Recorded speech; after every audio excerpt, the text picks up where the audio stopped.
Hello student, welcome back to my channel Palini nursing academy. हम पढ़ रहे हैं फंडामेंटल ऑफ नर्सिंग, जिसमें हमारा चैप्टर चल रहा है stress and adaptation. Stress and adaptation का भी हमारा टॉपिक चल रहा था लोकल अडेप्टेशन सिंड्रोम, जिसका नेक्स्ट है हमारा role nurse in stress management. Local adaptation syndrome हम कंप्लीट करवा दिए हैं, उसमें हम पढ़ेंगे अभी आपका नेक्स्ट रोल ऑफ नर्स। अगर अभी तक आपने चैनल को सब्सक्राइब नहीं किया है तो जल्दी से सब्सक्राइब कर लीजिए, लाइक कर लीजिए और बेल आइकन पर क्लिक कर लीजिए, जिससे जब भी मैं न्यू वीडियो अपलोड करूँ तो आपको नोटिफिकेशन आ जाए। ओके, तो देखते हैं हम रोल ऑफ नर्स। ठीक है, रोल ऑफ नर्स क्या है स्ट्रेस मैनेजमेंट में। तो सबसे पहले आता है assessment of the client. Client को आप सबसे पहले क्या करोगे, असेस करोगे, जिसमें आता है आपका हाई एंड अनरियलिस्टिक एक्सपेक्टेशन। ठीक है, जैसे हो सकता है कि किसी भी क्लाइंट का जो एक्सपेक्टेशन है वो बहुत ज़्यादा हाई है और अनरियलिस्टिक है, मतलब रियल में वो एग्जिस्ट ही नहीं करता। वो उनके लाइफ में वो चीज़ चाहते हैं जो एग्जिस्ट ही नहीं करती है। तो इस टाइप के एक्सपेक्टेशन से भी क्या हो जाएगा, स्ट्रेस आएगा। Too much dependent on other for love and affection and approval. ये क्या होता है, जैसे कई जो पर्सन होते हैं बहुत ज़्यादा इमोशनल होते हैं, वो हमेशा अपनी खुशी के लिए हमेशा दूसरों पे डिपेंड होते हैं। तो उस वजह से भी क्या होता है, जब आपकी खुशी कोई और डिसाइड करता है तो उस कंडीशन में आप उससे क्या करते हैं, एक्सपेक्टेशन रखते हैं कि वो आपको खुश रखेगा, आप अपने से खुश नहीं होते हो। तो उस कंडीशन में क्या होता है, जब सामने वाला आप एक्सपेक्टेशन रखें और वो एक्सपेक्टेशन सामने वाला फुलफिल नहीं कर पाता तो आपको क्या आएगा, स्ट्रेस आएगा। इनएबिलिटी टू मास्टर चेंजेस और learn new ways of dealing with frustration. मतलब क्या होता है आपका, कुछ भी चीज़ें आपके लाइफ में चेंजेस आ रहा है, ठीक है, आप उसको हैंडल करने के लिए आपके अंदर वो एबिलिटी नहीं है, या आपके अंदर लर्निंग कैपेसिटी कम है, या फिर किसी भी न्यू चीज़ों से आप डील करने के लिए आप तैयार नहीं हैं और आप कंटिन्यू फ्रस्ट्रेट हो रहे हैं, तो उस कंडीशन में भी स्ट्रेस आता है। Assessment of the family. अब आप फैमिली को असेस करेंगे कि assessment of the family perception of the problem. जैसे कई लोगों की फैमिली बहुत ज़्यादा कंजर्वेटिव होती है। अब उस कंडीशन में जो बच्चा है जिसको आप बाहर पढ़ने भेजे हैं, वो पढ़ के जब आया तो उस बच्चे का थॉट्स और उस फैमिली का थॉट्स प्रॉपरली मैच नहीं कर पा रहा है। तो उस कंडीशन में उस बच्चे को उस फैमिली में एडजस्ट करने में क्या होगा, स्ट्रेस आएगा, प्रॉब्लम होगी। It is a supportive of the client effort at coping. ठीक है, और क्या होता है कि क्लाइंट का जो बाहर निकलने का, कोप अप करने का उस सिचुएशन से, उसके लिए क्या होता है, हमको अपने साथ साथ क्लाइंट के सपोर्ट की भी ज़रूरत होती है। वो भी अगर फुलफिल नहीं हो पाता, जैसे कि अगर आपको कोई डिजीज़ हुआ है या फिर आप किसी प्रॉब्लम में हैं, जब तक आप वहाँ पर से खुद नहीं निकलना चाहेंगे, सामने वाला कितना भी ट्राई कर ले वो नहीं निकाल सकता आपको। इसलिए सबसे पहले क्या होता है, अपने अंदर वो आपको एफर्ट डालना होगा कि आप खुद उस प्रॉब्लम से निकले। तो इस कंडीशन में फैमिली को भी असेस करना कि उसकी मतलब उस इंडिविजुअल की थॉट्स और फैमिली की थॉट्स कैसी है। असेसमेंट ऑफ द इन्वायरमेंट, इसमें बोला है आपका occupation with the high degree of stress, जिसमें आता है आपका adverse environmental influence like too much of lighting, temperature etcetera. मतलब यहाँ पे क्या बोला है आपका कि जैसे कि आप जहाँ पे काम कर रहे हैं वहाँ का इन्वायरमेंट कैसा है, बहुत ज़्यादा बोल सकते हैं स्ट्रेसफुल तो नहीं है, जैसे हो सकता है बहुत ज़्यादा लाइटिंग हो, बहुत ज़्यादा टेम्परेचर हो, जिससे आपकी बॉडी की जो फिजिकल कंडीशन है वो भी क्या हो रही है, ठीक, मतलब वो अनहेल्दी होती जा रही है। तो उस कंडीशन में भी पर्सन को स्ट्रेस आ सकता है।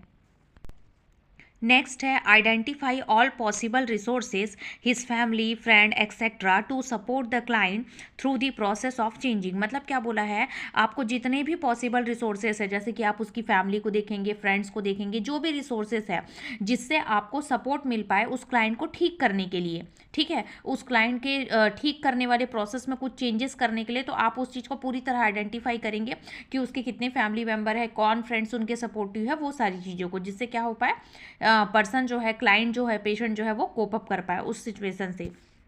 फिर family member also need accurate information about the nature of the disorder. मतलब क्या बोला है आपका कि फैमिली मेंबर को भी साथ ही साथ क्या होता है, एक्यूरेट इन्फॉर्मेशन पता होना चाहिए कि कोई जो डिजीज़ है, डिसऑर्डर है, या फिर जिस चीज़ का भी स्ट्रेस है वो किस चीज़ की वजह से है, ये फैमिली मेंबर को भी एक्यूरेटली पता होना चाहिए। ठीक है, तो ये था आपका role of nurses of stress management, कि नर्सेस कैसे कैसे स्ट्रेस को मैनेज कर सकती है। तो सारी चीज़ों को आइडेंटिफाई करेगी, असेस करेगी, उसके बाद वो क्लाइंट को उस सिचुएशन से बाहर निकालने की कोशिश करेगी। ओके, तो नेक्स्ट है आपका एडेप्टेशन। अभी तक हमने पढ़ा था स्ट्रेस में हमने पढ़ा था आपका local adaptation syndrome, general adaptation syndrome. अब हम पढ़ेंगे आपका एडेप्टेशन। बाकी चीज़ें मैंने प्रीवियस वीडियो में कंप्लीट करा दिया है, आप जाके चेक कर सकते हैं। एडेप्टेशन में हम देखते हैं क्या बोला है आपका, adaptation is the process by which an organism make itself suitable to live in a particular environment. मतलब क्या बोला है आपका, एडेप्टेशन एक ऐसा प्रोसेस है जिसमें क्या होता है आपका, जो भी ऑर्गेनिज्म है वो क्या करता है आपको सुटेबल, आप किसी भी जगह पे आप रहने के लिए बहुत ज़्यादा आप सुटेबल हैं जिन पर्टिकुलर इन्वायरमेंट में। मतलब ऐसा कि जैसे आपका घर का इन्वायरमेंट आपके लिए बहुत सुटेबल है, आप बहुत ज़्यादा कंफर्टेबल फील करते हैं, या जिस जगह पे आप सबसे ज़्यादा कंफर्टेबल फील करते हैं, मतलब आप उस जगह को पूरी तरह अडॉप्ट कर लिए हैं, ठीक है, इसलिए आप उस जगह पे आप हमेशा कंफर्टेबल फील करते हैं। ठीक है, मतलब आप क्या हुआ है, उस जगह को अपने हिसाब से आप ढाल लिए हैं और थोड़ा उस हिसाब से उस इन्वायरमेंट के हिसाब से खुद ढल गए हैं 50-50% और आप एडजस्ट कर लिए हैं, तो दैट इज कॉल्ड एडेप्टेशन। तो वही बोल रहा है आपका कि जहाँ पे जिस ऑर्गेनिज्म में जो पर्सन है, आप उस इन्वायरमेंट में अगर आप अपने आप को पूरी तरह ढाल लिए हैं तो that is called adaptation. Human being are most intelligent of all organism. जितने भी ऑर्गेनिज्म है, मतलब ऑर्गेनिज्म दैट मीन्स बोल रहा है आपका ऑब्जेक्ट,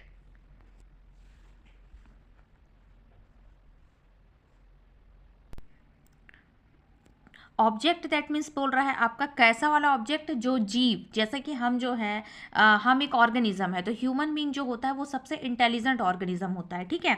जो जीव है, हम जो है, हमारे अंदर जो जान है, ठीक है, तो वो क्या है, बहुत ज़्यादा हम सबसे ज़्यादा इंटेलिजेंट है। तो वही बोल रहा है आपका कि और he's high degree of intelligent, जो हम अपना दिमाग यूज़ करते हैं, and other capacities, he is able to make better adaptation to the environment. जैसे कि हम जो है, मतलब बोलते हैं मनुष्य जाति, ठीक है, हमारा जो मनुष्य जीव है, मनुष्य जाति जो है वो सबसे ज़्यादा इंटेलिजेंट होता है, और ये हर इन्वायरमेंट में अपने हिसाब से एडजस्ट करने की कोशिश करता है, अपना खुद का दिमाग लगा के। जैसे बोलोगे तो जानवरों में वो कैपेसिटी कम होती है, कुछ कुछ चीज़ों में जानवर हमसे ज़्यादा सेंसेबल होते हैं, लेकिन हम जो होते हैं वो सबसे ज़्यादा इंटेलिजेंट होते हैं, जो हर इन्वायरमेंट में हम एडजस्ट कर पाते हैं, ठीक है। तो that is called adaptation. Level of adaptation, अब एडेप्टेशन का हम लेवल देखते हैं। तो पहला आता है physical adaptation. Physical adaptation it means adjustment to the physical environment, ठीक है, जो आपके पास का इन्वायरमेंट है, जैसे आप बहुत ज़्यादा गर्म इन्वायरमेंट में चले गए तो आपकी बॉडी में ऑटोमेटिकली स्वेटिंग आना स्टार्ट हो जाएगा, क्योंकि आपकी बॉडी उस हॉट इन्वायरमेंट के साथ एडजस्ट करने की कोशिश करेगी। जैसे ही अगर आप किसी एकदम ठंडे इन्वायरमेंट में चले गए तो आपकी बॉडी में ऑटोमेटिकली शिवरिंग आनी स्टार्ट हो जाएगी, मतलब कपकपी आना स्टार्ट हो जाएगा, मतलब आपकी बॉडी उस ठंड वाली इन्वायरमेंट में एडजस्ट करने की कोशिश करेगी, तो दैट मीन्स अडेप्ट करने की कोशिश करेगी, तो वो होता है आपका फिजिकल एडेप्टेशन। फिर आता है आपका बायोलॉजिकल एडेप्टेशन। बायोलॉजिकल एडेप्टेशन में क्या बोला है, every organism is adapted to live in a particular environment, ठीक है, हर एक ऑर्गेनिज्म जो होता है वो एक पर्टिकुलर इन्वायरमेंट में रहने के लिए एडेप्टेड रहता है, ठीक है, मतलब वहाँ पे क्या करता है, एडजस्ट कर लेता है। जैसे आप देखे होंगे ठंडी जगह पे भी जानवर होते हैं, उनके जो बाल होते हैं बहुत ज़्यादा घने रहते हैं, जिससे उनके जो अंदर की जो बॉडी है, शरीर है, उस पर क्या हो, उनको बहुत ज़्यादा ठंडी ना हो। गर्म वाली जगह पे भी जानवर होते हैं, तो इस कंडीशन में क्या होता है कि जो आपका जो हर एक ऑर्गेनिज्म जो होता है वो क्या होता है, किसी भी पर्टिकुलर इन्वायरमेंट में एडजस्ट करने के लिए रेडी रहता है, मतलब उसकी बॉडी ऑटोमेटिकली एडजस्ट करती है। वो किससे होता है, आपका बायोलॉजिकल एडेप्टेशन के थ्रू।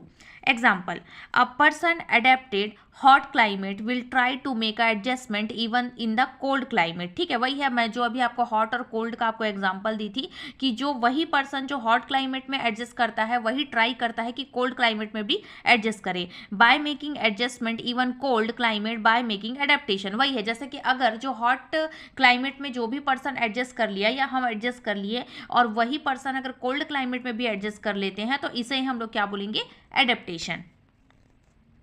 फिर आता है आपका सोशल एडेप्टेशन। सोशल एडेप्टेशन क्या बोला है आपका, social adaptation is a process of adjusting to the social culture. जो आपका सोशल कल्चरल इन्वायरमेंट, जो आपकी सोसाइटी है, उस सोसाइटी में जो आप पर्सन जो कम्युनिटीज़ बनाए हुए हैं, कास्ट सिस्टम बनाए हैं, कस्टम, ट्रेडिशन, कल्चर, उस कल्चर के अकॉर्डिंग जब आप एडजस्ट कर लेते हैं तो that is called social adaptation.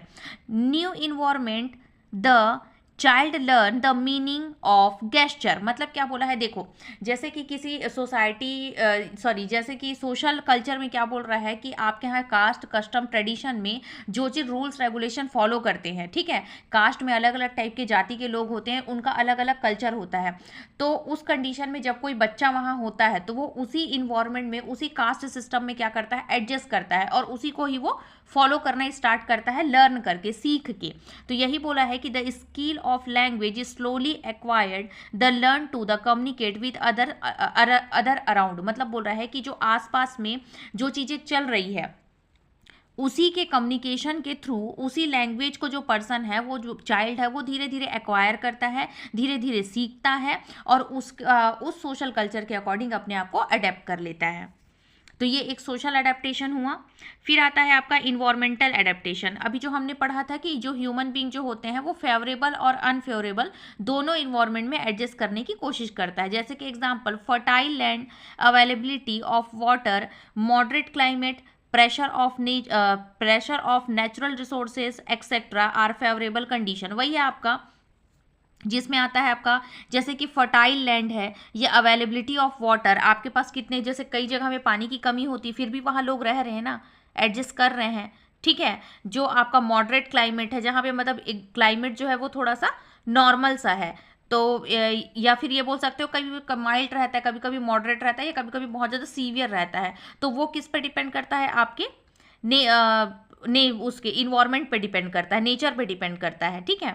और जैसे कि जो फर्टाइल लैंड है, जो आपकी उपजाऊ ज़मीन है, ठीक है, वहाँ पे भी आप उस नेचुरल रिसोर्सेज को आप यूज़ करके आप अपने लिए खाने का चीज़ें आप क्या करेंगे, उगाएंगे। तो उस कंडीशन में क्या होता है, आपका फेवरेबल कंडीशन में जो उस इन्वायरमेंट में पर्सन जो होता है वो अडेप्ट कर लेता है। Similarity in a social situation, also a person may find a favorable and unfavorable condition. Same similarity, जैसे सोशल सिचुएशन, मतलब अब जैसे बोलेंगे तो कई जगह में क्या होता है, खेती नहीं होती है, कई जगह में सब्जियां नहीं उगती है, तो फिर लोग वहाँ पे कुछ और चीज़ों को अपना फेवरेबल फर्टाइल लैंड बनाते हैं, फेवरेबल कंडीशन बनाने की कोशिश करते हैं। जहाँ पे बहुत ज़्यादा हरी सब्जियां नहीं खाती है तो वहाँ पे क्या करते हैं, नॉनवेज खाना ज़्यादा स्टार्ट करते हैं। तो इस टाइप का क्या होता है, जो ह्यूमन बींग होता है वो अपने इन्वायरमेंट को अपने हिसाब से अडेप्ट करने की कोशिश करता है। वहाँ पे जो भी नेचुरल रिसोर्सेज उनके पास अवेलेबल रहते हैं, उसी नेचुरल रिसोर्सेज को यूज़ करता है अपनी बॉडी को सर्वाइव करवाने के लिए, ठीक है। तो ये होता है आपका इन्वायरमेंटल एडेप्टेशन। तो ये एडेप्टेशन आपका कंप्लीट होता है। अगर आपको कोई भी डाउट होता है तो आप मुझे कमेंट बॉक्स में पूछ सकते हैं, मैं रिप्लाई करूँगी। और अगर अभी तक आपने मेरे चैनल को लाइक नहीं किया है तो लाइक कर लीजिए, सब्सक्राइब कर लीजिए और बेल आइकन पर क्लिक कर लीजिए, जिससे जब भी मैं न्यू वीडियो अपलोड करूँगी आपको नोटिफिकेशन आ जाए। Thank you.